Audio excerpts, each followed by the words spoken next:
Well, welcome everyone to today's episode of TMI Advice You Didn't Want. We are going to be running into the whole conversation around social media, influencers, and the whole question of is social media and what influencers do, where some of them have these really big hauls where they're bringing in all this clothings, items, luxury things, and they're showing them off to the world.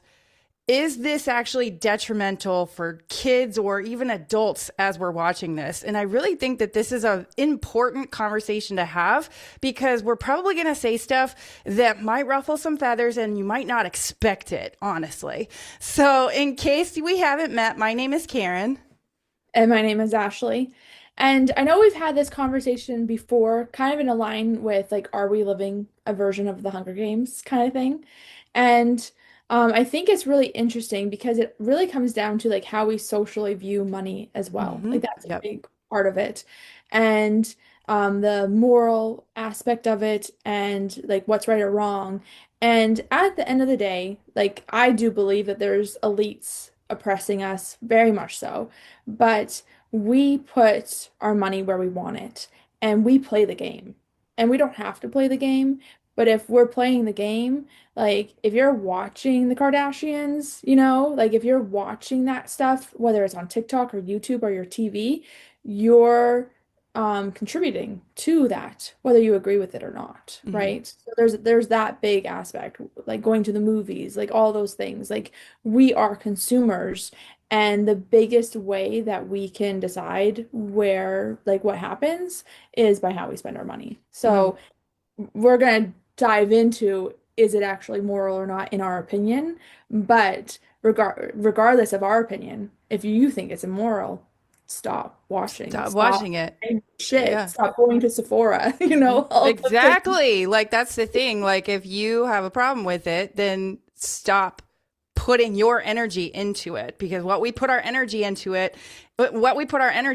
is what's going to grow, right? Like what we focus on grows. So that's really the important piece of this for me. I think like so many of us have been brought up in a world where we are taught to go to school, get good grades, go get a job, and live a whatever kind of life. Well, somebody that is an entrepreneur or a business owner or somebody that spent some time and really learned a craft and really honed in and actually created a business with it is probably a multimillionaire from it. Okay. And a lot of times, somebody that hasn't done that work doesn't understand the energy that needs to be put in order to create that in their life, right? Like there's a lot of focus that needs to happen. I mean, for myself, my focus for the last 10 years has been let's create a business. Okay? Like that has been my sole focus and it takes energy.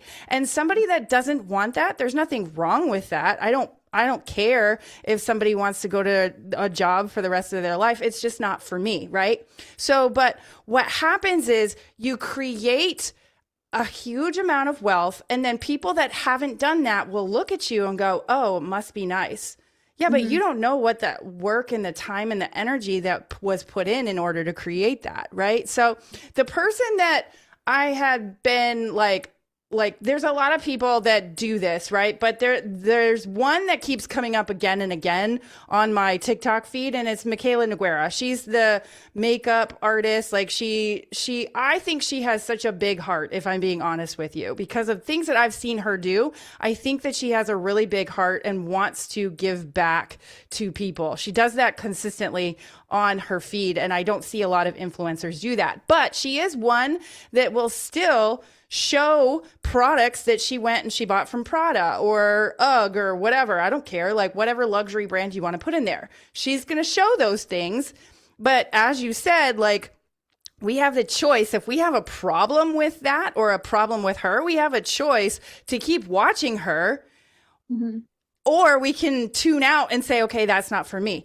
The reason I love, okay, this I think is the most important thing I'm going to say. The reason I love watching people like that I see can have a really good heart with their money too, because I've seen her donate to some really cool things along the way.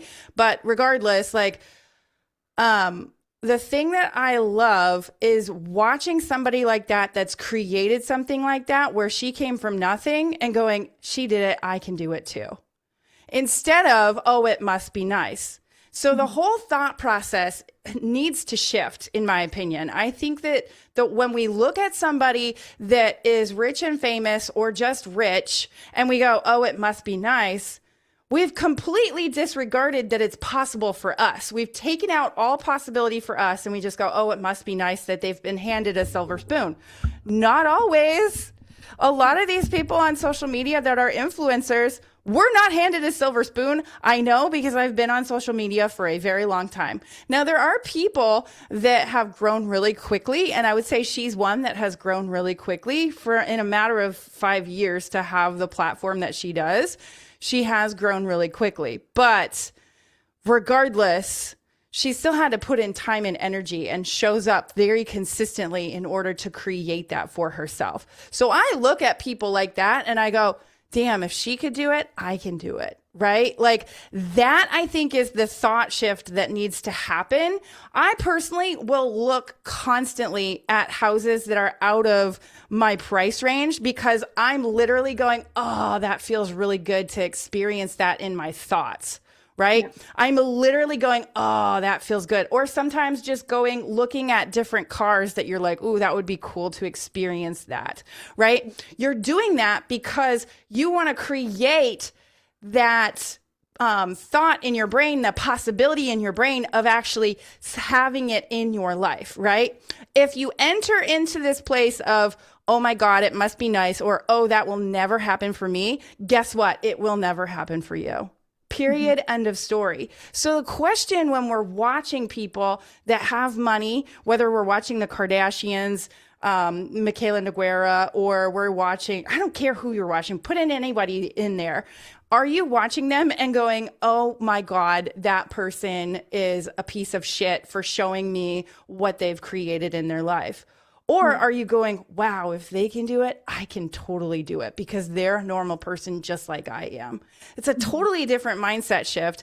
And when you create that mindset shift, watch out because some weird stuff will start happening in your life. It might happen slowly or it might happen instantly, but regardless, you will start manifesting things in your life that are equal to how you're feeling about them. If you feel good about it, you're going to attract it to you. If you feel like crap about it, you will repel it from you. Mm-hmm. Well, I think the big thing to also kind of have a little bit of a reality check is statistically speaking, the more wealthy you are, the more unhappy you are. Like that is statistically true. So you can sit and look at your phone and be like, oh my God, this person has all the things that I want. But are they actually happy? Are they actually enjoying their life? And truthfully, there's no way that you can actually know that. No. A friend of mine just posted last week that one of his good friends passed away from suicide, and he thought this guy was thriving in his family, thriving in his life, and always looked happy, always was kind. And so, even someone super, super close to you, you have no idea where they're at. And so, when we compare, it is the worst thing that we can ever. Absolutely. And so, like comparing to others, especially social media, you talk to any type of expert, whether it is mental health, physical health, like manifestation, anything. If you're on social media comparing, you are dying. Mm-hmm. Like, 100%. so I think really taking that realistic step is so important. And then thinking, okay, they have what I want. What did they do to get there? Mm-hmm. What do I have to do to get there?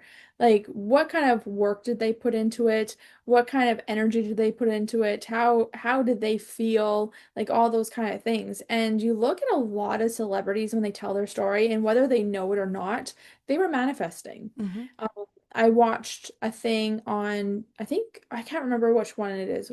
Jimmy Fallon was the one that was on Saturday Night Live. Yes?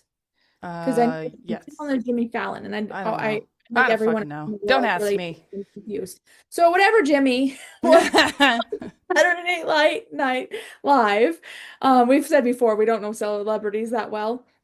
He literally said that he was so certain he was going to get onto Saturday Night Live. Like this is like um heavy or whatever, negative, whatever way you want to talk about it.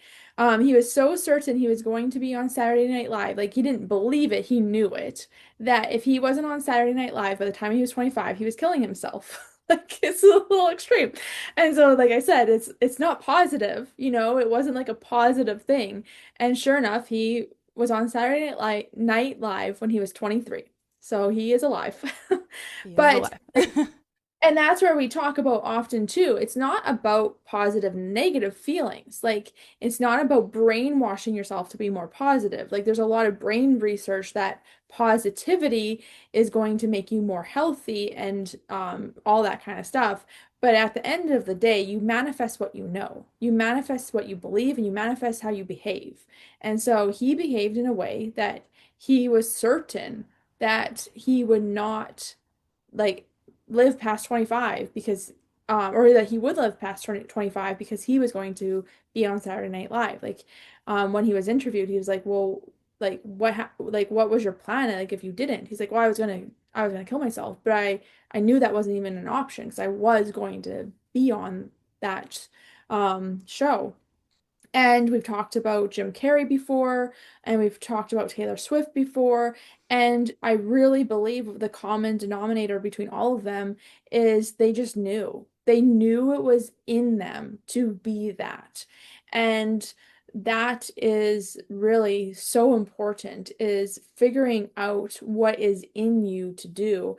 And it's not this like awakening or self-discovery or any of that kind of thing. I truly believe it's you deciding. Hmm. We create our life. And so what is in you? Like what do you want more than anything that you can create and you can obsess and manifest and know that is going to happen. And if you struggle with that, then that's where you need to start doing some work. And in our opinion, like your go-to is meditation. My go-to is a little bit more holistic of a combination of like eating right and controlling your thoughts, whether it's meditation or journaling or whatever. And so there's situational factors and everything like that. There's so many things that play a role. Before we got on, I was saying how I'm not feeling great, and it's because of what I ate. And so I'm noticing that I will have more symptoms physically and mentally, like emotionally, if I eat crappy food. And statistically speaking, they say 80% of your mental health is in your gut. And so if you want to self-doubt and be depressed and hopeless, it's 80% connected to what you eat. That's what doctors are saying. So really getting into a place where you're eating healthy and meditating is the game changer to knowing that you are able to create your life. And then you don't have that comparison of, oh, that person has that and I have to hate them for it. And it has to be morally wrong because they have something I don't have. Right, right. And I think that that's a subconscious belief that we have without even really knowing that, oh, Yeah. it must be wrong that they have it because I don't have it. And so I kind of want to also make the connection because I mentioned this in the beginning, and I want to make the connection because there was another person that I was watching on social media talking about how this girl, Michaela Noguera, had just showed this potentially $200,000 haul, right, on social media and how it affects our children. Mm. Let me talk about this in a way where I don't have kids, okay? I'm going to make that disclaimer. It But doesn't I, matter. but I Yeah. also yes, but it also does to some people. So I'm going to make that disclaimer. You and I realize it doesn't matter, but at the same time, I realize like you're probably going to go, yes, I have kids, and I agree with you. But if we have kids and they are on social media, if I had kids and they were on social media, I would teach them these concepts. We are looking at other people, and instead of going, oh my God, I'm so jealous of them, it must be nice. Because when we say it must be nice, there is jealousy. Okay. We're going to name it and label it because that's what it is. Okay. That is jealousy when we say that must be nice that they have that and I don't. Okay. Like that's an envy kind of thing. We teach our children these concepts of looking at these people and going, wow, wouldn't it be cool if I could create that? That's a totally different feeling that comes with that thought. When Yeah. you're thinking, wow, wouldn't it be cool if I could create that? Your brain is now looking for all the possibilities of how it could create that instead of stopping at this limited emotion of envy, jealousy, hatred for somebody else. It's a Mhm. very limited emotion. And Mhm. instead of teaching children to be jealous or envious or hateful of people that have something, how about we start to teach them ways that they can themselves create things like this in their life if they want to? Mhm. Help them realize that they have possibility to create those things in their life. And that gives them so much possibility for their future. I love it when I have so many entrepreneur friends who have kids that teach their kids how to create businesses. Yeah. Okay? It just blows my mind when I hear of people that are 17 years old and they're like, I just created a business acquisition. I just bought another business as a fucking 17-year-old. Yeah. Do you know how empowering that is? Like for me, if I was 17 and I just acquired a business because Mhm. that's going to help me further myself, Yeah. like that's an income that I can create as a fucking 17-year-old. Or even if you look at 17-year-olds that are on social media that have really big followings, and not just the big following, but the price, the money that can come with that, the opportunities. I think those are even more important, the opportunities that can come with something like that. Because if you're on social media and you have a lot of these followers, you must have had along the way some sort of confidence that told you that you could. And so that confidence, like that should be celebrated instead of going, oh no, you need to be quiet. You shouldn't be doing that. People are going to get jealous of you. People are going to hate you. Whatever, all the thoughts that we could be programming into people's brains. Like Mhm. this whole limited thought process that we have in this world, I feel like it's just got to go if we want to up level to the next place, right? We have to let go of these limitations, whether it's around money, whether it's around fame, whether it's around being a social media influencer. It doesn't matter what you want to put in there, but those limitations that we put on ourselves, ugh, I'm done with them. For me, I'm literally like, okay, I literally look at my thoughts every day and I go, ew. Like, I literally will say to my husband, oh my God, I said this the other day. He said something that was really like limiting and I affirmed it. And then I went, oh my God, I just affirmed that. And I said it out loud. He started laughing at me.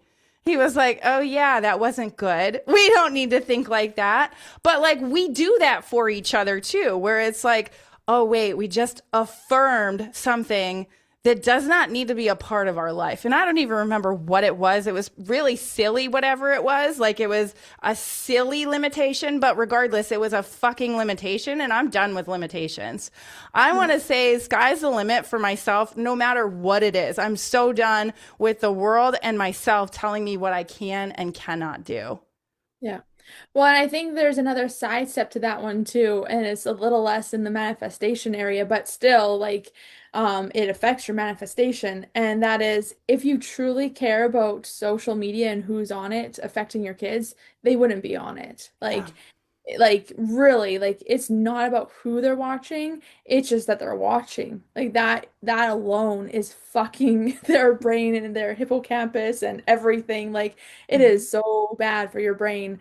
And so like those people, whether they're watching Michaela have a huge haul and it's inspiring your child to do something similar, to pursue their passions, to believe in themselves because she came from fucking nothing, Mm-hmm. or Mm-hmm. it's them putting them in this like place of like, oh, poor me, I don't have that, in this like negative place, or if you think it's morally wrong, that's would be the third option. But either way, like it comes down to critical thinking. Hmm. Like, are you teaching your kids critical thinking? And then after that, like if your kid's on social media and you're not teaching them critical thinking, they have no place on They there. shouldn't be there. Yeah. So there's so many flaws in the whole situation to me of like what is effective for our children. And yeah, so I think that social media can be a place where you put yourself around people that have a similar vibrational frequency and energy that you want to emulate, I can't say that right now, in your Emulate. life. Emulate, thank you. In your life. And that can be very helpful because if you want to have that kind of success, whether you want to be an influencer or you love like brand names or whatever it is, like that might be something that's really important to you for whatever reason. And then you can get around people that have achieved it because if you haven't, you don't have a clue what that energy is that would Yeah. match that. Yeah. And so for me personally, like I probably could make like 8 figures and I would not give two shits about having a Prada bag. That's just not my realm of like desire whatsoever. Um, I do like quality, but that's about where that starts and stops kind of thing. So, yeah, so I think really understanding that it's much, much deeper than the surface level of, oh man, she's showing this $200,000 haul to our children Yeah. and Yeah. And I mean, and like, controlling around it. Like you really have to be like, what is the reason that this is bothering me? What is the reason that like what blocks do I have that is stopping me from being open to this being positive, being a mhm. good thing? Yeah. Yeah. And I think too, we really haven't as children been handed very good money mindsets. No. Um, Yeah. So the reason I say that too is I'm reading a book right now, and this person is probably going to end up being my mentor. But she is talking about how she became a millionaire in her 20s, and she did it through investments, right? She went to a seminar. I don't remember what kind of seminar it was anymore. But she went to this seminar that had some pretty high aspiring people that were looking to create millions in their life too, right? So the speaker that was on stage asked, is there anybody in the audience that is a millionaire? And she and her husband were the only people in the audience that stood up. And so, Hmm. what I find interesting about this story is that the speaker then started to ask them, what were your thoughts around rich people as children? Did your parents input into your brain potentially that rich people were terrible, that all people that had money were bad people and they did it through bad means? And the answer for both her and her husband was no.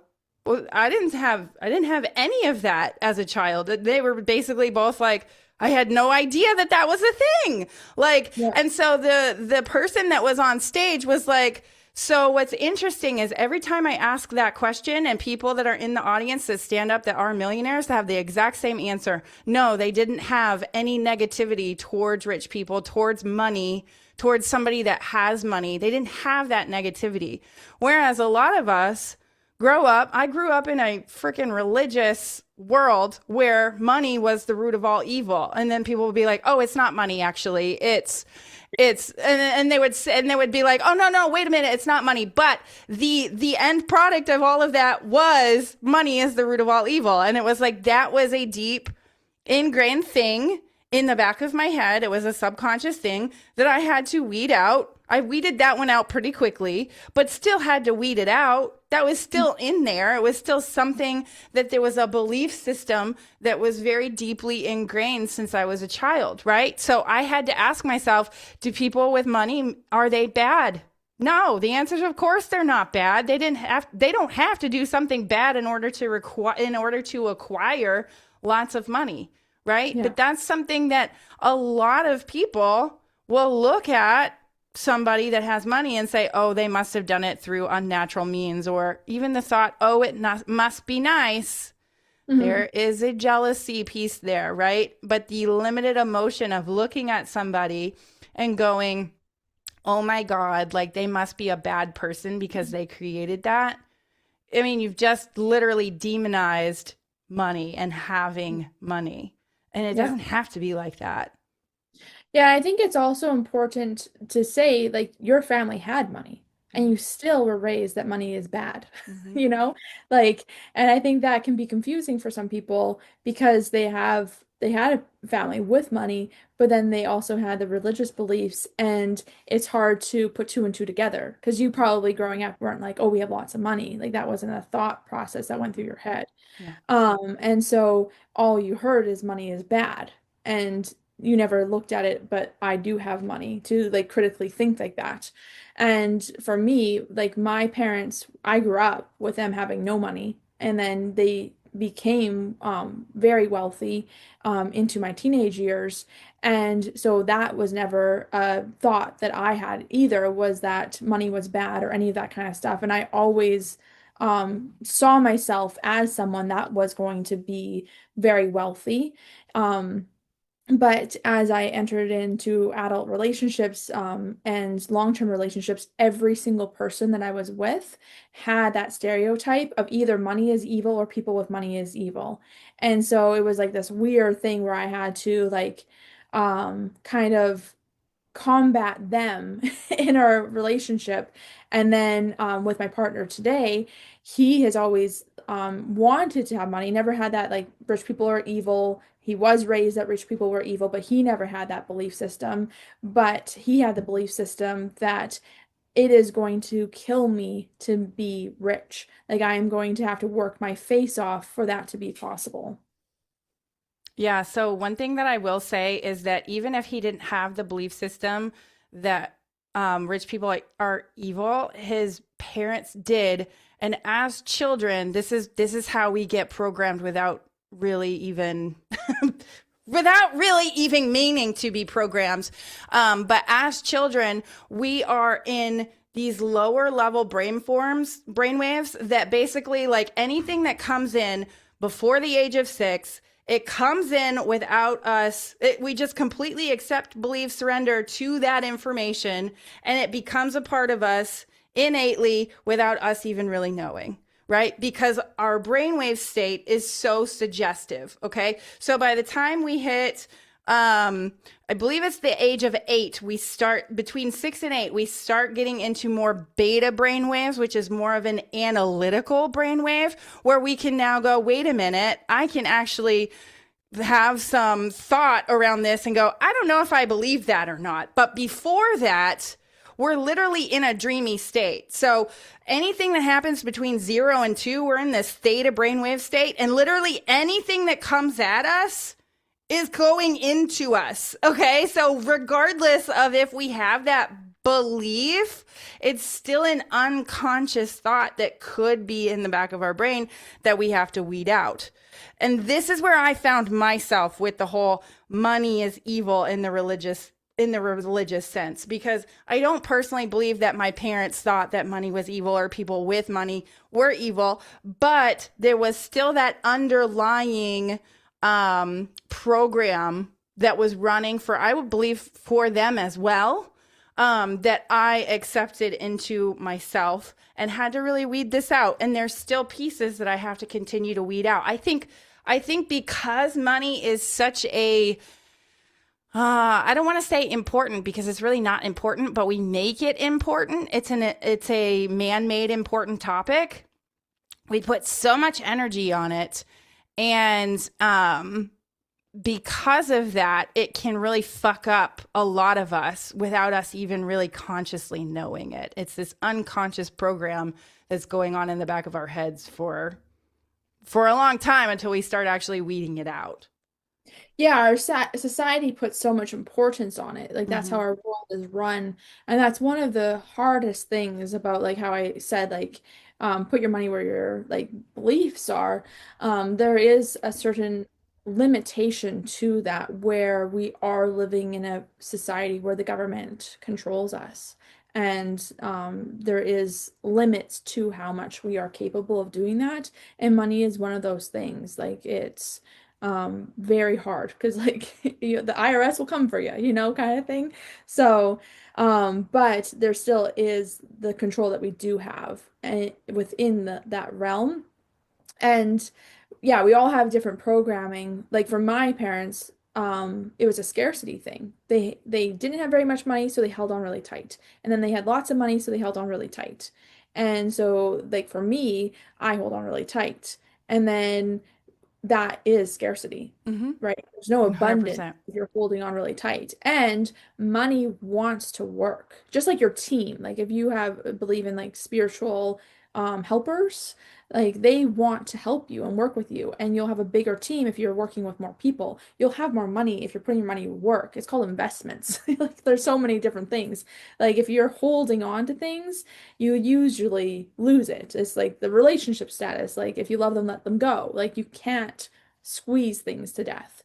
So I think that's really important. Like when thinking about manifestation, there has to be this flow of it, not this death grip to it. Mm-hmm. Yeah, I mean, that's with anything with manifesting. If you have a death Yeah. grip, if you're looking to manifest health in your life, if you have a death grip around it, you're not going to manifest health because you've just created this desperation around it. Hmm. Listen to the words that we say. My words will tip me off more than anything. Oh, I Yeah. hope this happens. Oh, I wish this would happen. Yeah. Hoping and wishing and wanting is lack. Okay, Yeah. we're gonna call it what it is. Hoping, wishing, wanting. Oh, it must be nice. That's Sure. lack. Yeah. You don't have it. You've decided, oh, I can't have it on a subconscious level. Hmm. That is lack. Okay. Yeah. So and anytime I notice myself say things like that or enter into that realm of possibility, I'm like, nope. I don't want this in my life anymore. That's not equal to my highest self and what my highest self wants to create for me, whether it's wealth, whether it's health, whether it's abundance in relationships, in joy, in how I feel, in how I look, like whatever it is. Yeah. Abundance comes in so many ways, and you have to become the person that is that, right? Hmm. Like I think of any time that I've created something in my life, I had an unwavering belief that it was going to just fucking happen. I didn't stop either. There was no stopping. It was a consistent, let's go. Like whenever I decided in high school that I wanted to play sports in college, it was like, okay, let's go. It was like, okay, what do I have to do? I have to make sure that I'm working out at the gym. I have to make sure that I'm practicing my craft. I have to make sure that I'm getting better at my craft, finding coaches that can help me develop my skill set. Yeah. When you do that, you have an unwavering belief that it's going to happen. And Okay? you will have flows of doubt and anxiety. There will be that, right? But at your core, you have a knowing. I think at a certain point you stop having doubt. Maybe. I personally, this is how it is for me. At a Yeah. certain point, there is zero doubt that it's going to happen. I remember going through anesthesia school, going, Yeah. oh my God, I just fucked up a test. I can't fuck up again because you couldn't get below a certain grade. You couldn't get less than a B. You were out if you did.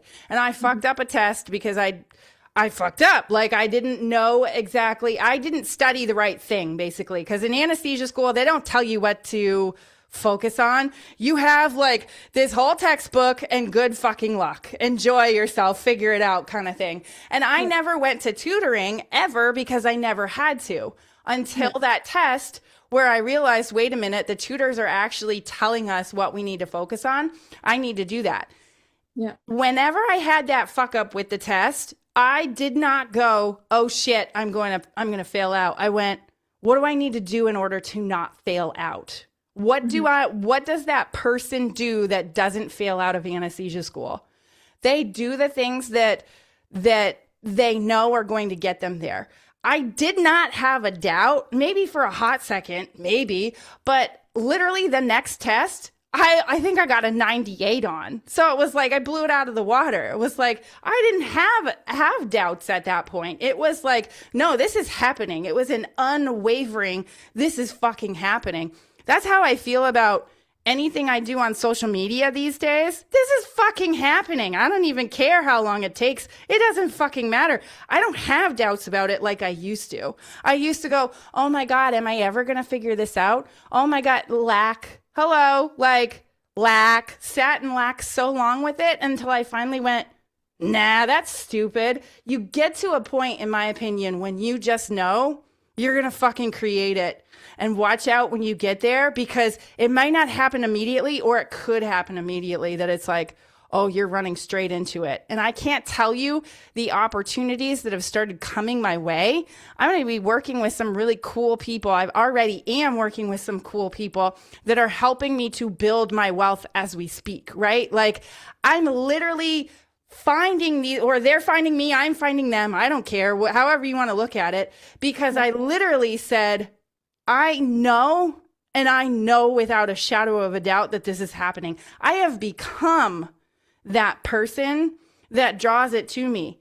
That person that has wealth, they don't sit there and go, I think I have wealth. No, they know they do. They can look at their bank account and they just know that they do. That's the same unwavering understanding that I think we have to get to when we create some things in our life that might have felt really big or limiting in the past.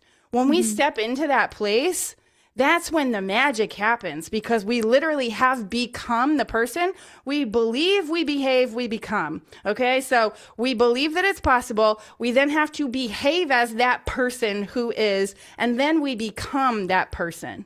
And at a certain point, it all meshes together until you just are. Period. End of story. 3D reality now matches how I'm feeling inside, because it has to start with the inside in order for it to be seen on the 3D reality. Because what you're seeing in your 3D reality right now, that's from your past. That's the thoughts that you created in the past. So what do you want to keep thinking right now over and over and over again? And every time you have the doubt, this is really important. This is what got me fucked up for years, okay? So if you're listening, take notes, because it fucked me up. Hope it doesn't fuck you up. But when I finally got to the point where I would notice every single doubt that would pop up around that specific thing, and I started to rewire it immediately, like literally immediately, I now am seeing things just fall into place. And it's literally, I've just rewired over and over again. That's how come it's so important to know what is the limiting thought that keeps showing up in my life over and over and over again. Because if you know what that limiting thought is, every time it shows up, you go, wait a minute, I have another thought for that. I have another way to feel around that. I'm going to put that in instead. And it's literally like you're investing money into a bank over time, and it's starting to grow. It's starting to really like snowball as you're going, right? Every time you make that investment into yourself and you rewire like that, your life has no choice but to change at that point. Yeah. And I think that's important too, is what you said is you're saying, I have another thought for that. And we have to have another thought for that. We have to replace it. We have to have an intention. And I think that could be a whole topic in itself. Definitely. Definitely. Because at the end of the day, when we have the new thought and we actually input it in, eventually what happens, and I speak from personal experience, eventually what happens is that now becomes the overwhelming thought. And this is when you've become the person that already has it. And that's when you don't have the doubt anymore. That's when it's just like, that's not even a thing. Of course not. Like I could literally look at myself in the mirror and be like, oh my God, I have it already. It just is. I don't have to question, because that's just what happens. I think of all the people that have ever had really amazing health transformations. A lot of times what they say is as they're going through their health transformation, they will have the thought of like, there's one girl that I'm thinking of, she had severe eczema like all over her face, and she would always look in the mirror and say, "Oh, I'm so ugly." There was one day she realized that what she was doing was working. She was rewiring her thoughts because she looked in the mirror and she had the thought, "Oh, I'm so ugly." And then she went, "No, I'm not." And that was the moment she realized, I'm making the change. That was the moment that this, like, it's no longer a doubt. It's now, it just is. You are that person. So, yeah. So this is a good place to end off. So maybe we should keep talking about this, but I think we're going to call TMI Advice You Didn't Want a wrap for today. So if you're listening on your favorite podcast host, go ahead, give us a like, give us a give us a 5-star. Let us know in the comments what your thoughts are. And if you're listening on YouTube, go ahead, give us a like, give us a subscribe, and let us know in the comments what your thoughts are as well. So with that, we're going to call TMI Advice You Didn't Want a wrap for today. Thanks so much for watching. Click on one of the videos below to continue hanging out with us, and don't forget to subscribe.